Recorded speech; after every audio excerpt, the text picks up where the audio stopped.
Hello Aquarius, welcome to Guruma Hindi tarot. और ये reading है 14 फरवरी से लेकर 28 फरवरी तक की। तो चलिए देखते हैं आपके लिए क्या मैसेजेस है इस वीक में और आप क्या एक्सपेक्ट कर सकते हैं अपनी लव लाइफ में। Messages for Aquarius.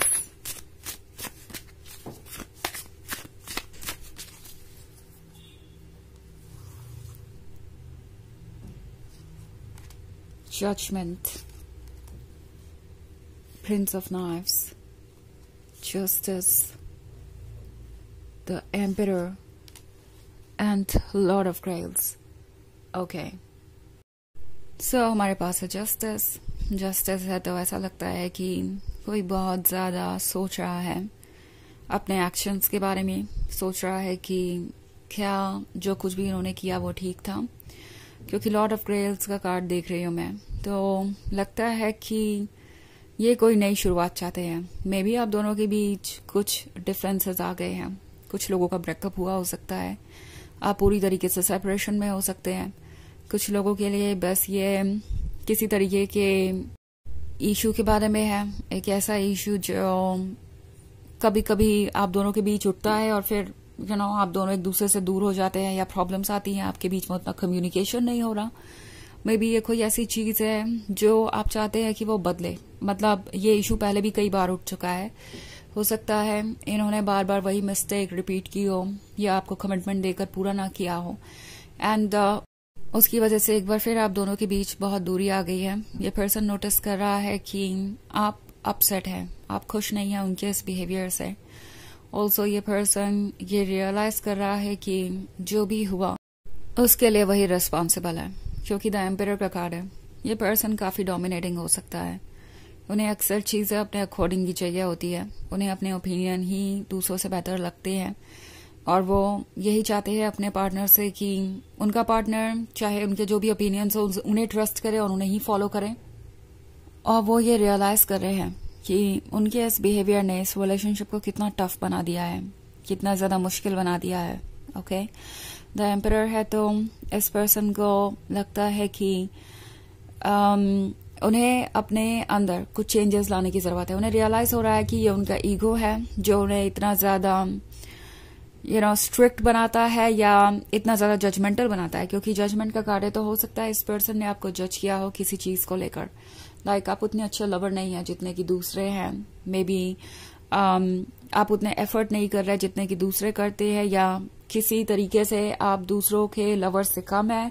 वो कंपैरिजन किसी भी तरीके का हो सकता है और इन्होंने आपको जज किया एंड इन्हें रियलाइज हो रहा है कि द एम्परर की एनर्जी ने उन्हें फायदे से ज्यादा नुकसान किया है। लाइक एम्परर हमेशा ही नेगेटिव नहीं होता, एम्परर एक ऐसे बोल्ड पर्सन को भी दर्शाता है जो चीजों को हैंडल कर सकता है जब प्रॉब्लम सामने आती है, एक बहुत अच्छा leader. But at the same time the emperor का शैडो साइड ये है कि कभी कभी वो बहुत ज्यादा कंट्रोलिंग हो सकता है, बहुत ज्यादा पोजेसिव हो सकता है और अक्सर इसी वजह से वो लोगों को अपसेट कर देते हैं, अपने लिए प्रॉब्लम्स क्रिएट कर लेते हैं और उन्हें लग रहा है कि एक बार फिर से उन्होंने यही किया है। प्रिंस ऑफ नाइफ्स का कार्ड है तो डेफिनेटली ये पर्सन डेस्परेट है, अब चाहते हैं कि कोई चेंज आए। बिकॉज उन्हें दिख रहा है कि अगर वो आपको इस तरीके से जज करेंगे या आपके लव को रेसिप्रोकेट नहीं करेंगे तो जस्टिस उनके साथ भी नहीं होगा, यानी आप भी उनको वो प्यार नहीं दे पाएंगे जो वो चाहते हैं। उन्हें समझ में आ रहा है कि हो सकता है कि आप उनके कुछ रेड फ्लैग्स इग्नोर कर दे इस उम्मीद में कि डार्क साइड किसका नहीं होता, प्रॉब्लम्स किसके अंदर नहीं होती, पर वो उसे सुधार लेंगे, अपने आप को बदलेंगे, उस पर वर्क करेंगे और इस रिलेशनशिप के लिए खुद को बेहतर बनाएंगे। बट अगर वो बार बार यही करेंगे तो इसका असर आप पे भी आएगा, आप उन पे पूरी तरीके से ट्रस्ट नहीं कर पाएंगे। वो फीलिंग्स जो आप दोनों के बीच थी, वो स्ट्रांग फीलिंग्स, वो ओवर द टाइम कमजोर हो जाएंगी और अब तो उन्हें लग रहा है कि वाकई में आप उनसे काफी अपसेट हैं। जस्टिस का कार्ड है तो आप जस्टिस चाहते ही चाहते हैं अपने लिए। ये लॉर्ड ऑफ ग्रेल्स आपको कुछ ऑफर करना चाहता है, आपके पास वापस आएंगे, बहुत सारी रोमांटिक बातें करेंगे, पैशनेट बातें करेंगे और देखेंगे कि इसका असर क्या होता है आप पे। उनकी बातों को अब आप ट्रस्ट करते हैं या नहीं, क्या वो इससे कुछ बदल सकते हैं या नहीं। तो ये एम्परर अगेन अपनी फाइटर वाली एनर्जी में आ जाएगा। एम्परर किसी चीज को लेकर जब सीरियस हो जाता है तो उसे ठीक करने की पूरी कोशिश करता है। अचीव करना उनकी आदत है और इस वक्त उन्हें आपका ट्रस्ट अचीव करना है, दोबारा से इस रिलेशनशिप को अचीव करना है। उन्हें वही पास्ट चाहिए, वही एक्साइटमेंट और पैशन चाहिए जो इस रिलेशनशिप की शुरुआत में थी। ये पर्सन बहुत मिस करता है वो सारी चीजें, तो डेफिनेटली लॉर्ड ऑफ ग्रेल्स कोशिश करेगा कि वो एक बार फिर से आपका ट्रस्ट जीत सके, आपके क्लोज आ सके, और ये चेंजेस आप उनके बिहेवियर में देखेंगे ओके इस वीक में। वैसे ही एक जनरल रीडिंग है तो ये सबसे रेजोनेट नहीं करेगी। एनर्जी रिवर्स हो सकती है अगर आप क्रॉस वॉचर है। इसके अलावा अगर आप पिछले वीक की रीडिंग देखना चाहें तो उसका लिंक आपको डिस्क्रिप्शन बॉक्स में मिल जाएगा हमेशा की तरह। चलिए आगे बढ़ते हैं और देखते हैं और क्या मैसेजेस हैं आपके लिए। Messages for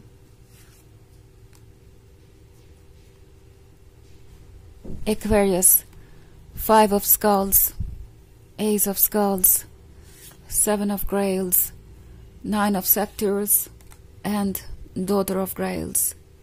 Okay. हमारे पास है Ace of Skulls. Ace of Skulls के होने का मतलब है ये पर्सन कुछ ऑफर करना चाहता है आपको। Okay.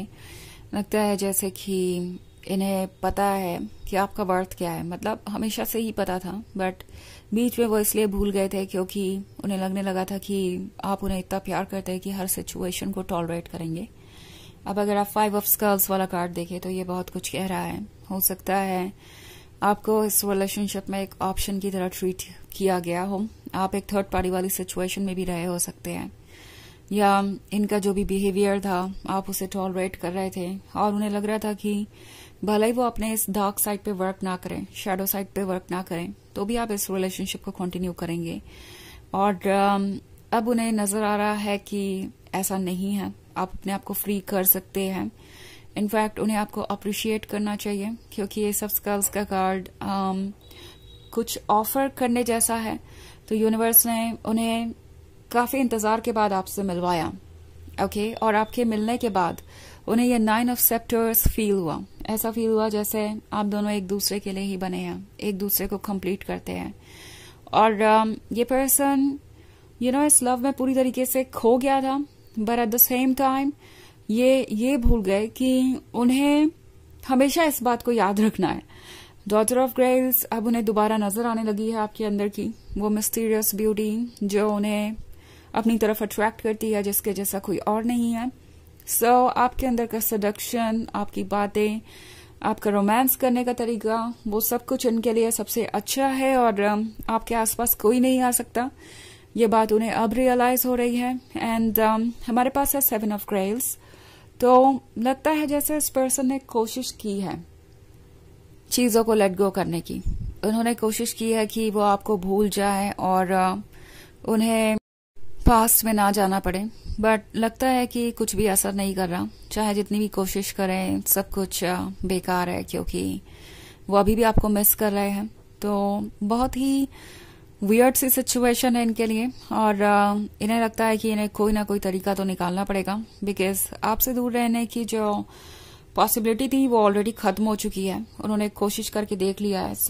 अब उनके पास बस यही रास्ता है कि वो आपको अप्रोच करें और चीजों को ठीक करने की कोशिश करें। एंड लगता है कि वही ये करने वाले हैं। द एम्परर को पता चल गया है कि उन्हें अपने ईगो को साइड में रखकर सोचना पड़ेगा। वो अगर अपने ईगो को ही फॉलो करेंगे हमेशा तो खुश कभी नहीं रह पाएंगे। तो चलिए देखते हैं आपके लिए ऑरेकल मैसेज क्या है।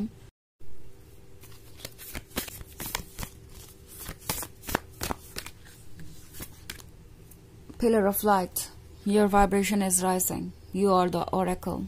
तो ये कार्ड आपसे कह रहा है कि आपकी वाइब्रेशंस बढ़ रही है। आप वो पर्सन है जो दूसरों को हील कर सकते हैं, दूसरों को बेहतर महसूस करवा सकते हैं, उनकी सिचुएशन से बाहर निकाल सकते हैं। तो उन्हें ये बात पता चल गई है कि उनके लिए क्या इम्पोर्टेंट है। उन्हें भी आपके साथ की जरूरत है। एंड ये जो एनर्जीज है आपकी वो इन्हें आपकी तरफ खींच रही हैं। ओके, सो फाइनली ये पर्सन कुछ ना कुछ कहेगा या करेगा और आपको समझ में आएगा कि ये आपके टच में रहना चाहते हैं also at the same time pillar of light का ये भी मैसेज है कि अपने इंट्यूशन को फॉलो करते जाइए, किसी के अकॉर्डिंग फैसले लेने की जरूरत नहीं है, अपने वाइब्रेशंस को लो करने की जरूरत नहीं है किसी के लिए मैच बनने के लिए। जस्ट बिकॉज आप उनसे इमोशनली अटैच्ड हैं, वो पर्सन आपकी वाइब्रेशंस को मैच करेगा, वो पर्सन आपके लेवल तक खुद को रेज करेगा। ओके, सो ये है रीडिंग इस वीक की। आई होप आपको अच्छी लगी होगी। Thanks for watching. Till next video, bye.